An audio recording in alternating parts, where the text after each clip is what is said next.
वर्षा छाड़िले भी रास्तारू निष्कासित हेउनी पानी साही सारा कादुआ पचपच जीवा आसबारी नाही नथिबा समस्या वर्षा पानी और साही मुहरी थिबा पोखरीर दूषित जलरे गाधैबा कारणरू साहिरे मेलेरिया और डेंगुरी आक्रांत 10 जन।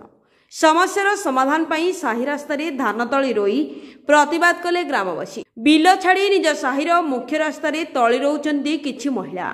ए कौनसी ग्रामांचल दृश्य नुहे, ए होछि गंजाम जिला खलिकोट विज्ञापित अंचल परिषद 7 नंबर वार्ड माटिया साहिर।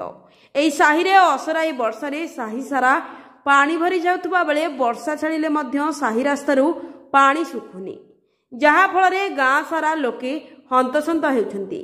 एभଳି दीर्घ 20 वर्ष ହେଲା साही बासिंदा समस्यार सम्मुखीन हेउतबा बेले साहिरे ड्रेनेज व्यवस्था नथिबारू एभଳି समस्या हेउतबा साही बासिंदा कहिछन। सरकार हम बुझो हम रोड देखो हम रास्ता देखो हम खेतो कादुआ पानी रे चालुचु। हां हम केमिति बंचु हमें लाइन माले दरकार। हां लाइन चलना ने बाबू फिर देबो बोल कहितला सेटा मुंदे फिर देला नै।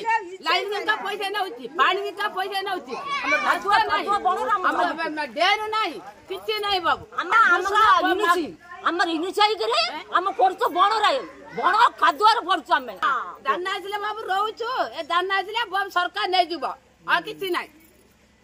एभଳି साहिरे पानी जमी रहिबा द्वारा पिला माने स्कूल कॉलेज जिबारी समस्या भोगुथबा बेले गाँव में घरे घरे ज्वर सहित चलित वर्ष पाखापाखि 10 जन डेंगू और मेलेरिया रे आक्रांत होई मेडिकल चिकित्सित होइछन्ति।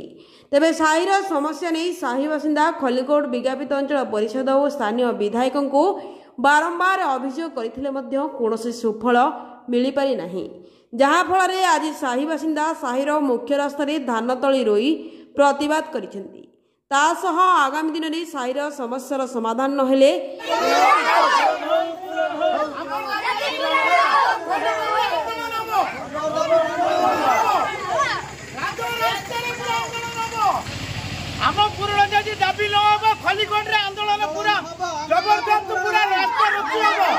राजरास्ता को ओह्लाइबे बोली चेतावनी देछंती। हम दरकार हम असुविधा बोली तुम कह बाबू हमको डेन दरकार बाबू, हमको रोड दरकार, हमको बंद दरकार। बंद पानी बजार पानी सब फोता पानी आउची, असना पानी आउची, हम केमिति बचु बाबू। ये पिला ज्वर किए मेडिकल पढ़ते किए पढ़ते एमती होती 20 वर्ष है बाबू। ए रोड है रोड सेमती पड़ती 20 वर्ष मिठाका सड़ुचु। इनिस कौच इनिस मतलब शुणुना किए शुणुना बाबू। हम केमिति पशु केमिति मचु पिला छुआ मैंने पानी रे केते सालु कौन करू कटी भत्ता मिल बोले भत्ता मुंदे मिलनी 3000 कहला से मुंदे मिलनी कोट सका सका बेसी असुविधा। रोड डेन बंद एतका बाबू हमको दिल्ली बाबू तुम नमस्कार करते नमस्कार। डी सीमाद्री प्रधान उदय बोले आज्ञा आमर तो 7 नंबर वार्ड आमर एनईसी एटा होची 7 नंबर वार्ड। 7 नंबर वार्ड रे आमर आज्ञा ये जो 20 वर्ष समस्या हलानी आम एनईसी रे जाई कंप्लेन कलु जाड़ कंप्लेन कलु गाँव भी कमिटी भी जाई भी एनईसी रे कहउचंती आमर एटा को देखुन आपण तो मीडिया वाले भी आसिलेनी गाड़ी नहीं भी आपण केमिति गाड़ी नहीं आसिले केमिति आसिले आम 7 नंबर वार्ड खली एई माटिया साई को आपण गाड़ी गोटे भी आसी पानी।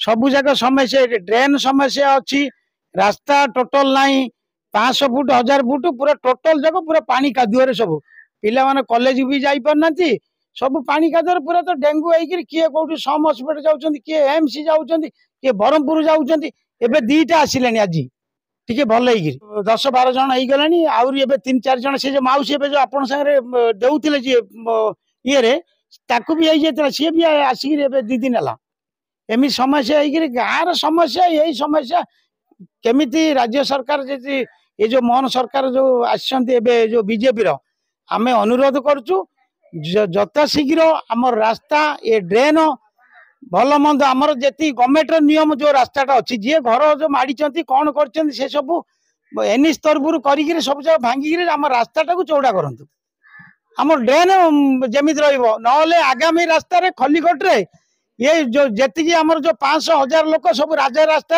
आंदोलन करेंगे से जहाँ असुविधा हम गवर्नमेंट दायी हे मंगा आज्ञा रोड सकाश आम बेसी हईराण हो आउ चालू पानु डेंगू ज्वर होकर मेडिकल पड़ू अध लोक पड़ुंट आमको बेसी असुविधा होची रोड ऊपर से दान रोला आउ कादुआ ड्रेन नाई आम गाँ को ड्रेन नाई इनिसी एरिया होकर आम गाँ को ड्रेन नाई आउ रोड नाई आउ बंद असुविधा सब आम सब असुविधा ये ज्वर होकर आज्ञा medical Brahmapur medical Bhubaneswar medical केते जन पड़ुंट जन आज्ञा आम कथा किए शुणी ना किए शुणी ना से आज्ञा आम बेसी असुविधा होकर आपण मान को डकैलु सरकार को रोड ड्रेन आम बेसी असुविधा होचे से कर रिपोर्ट गंजाम टाइम्स।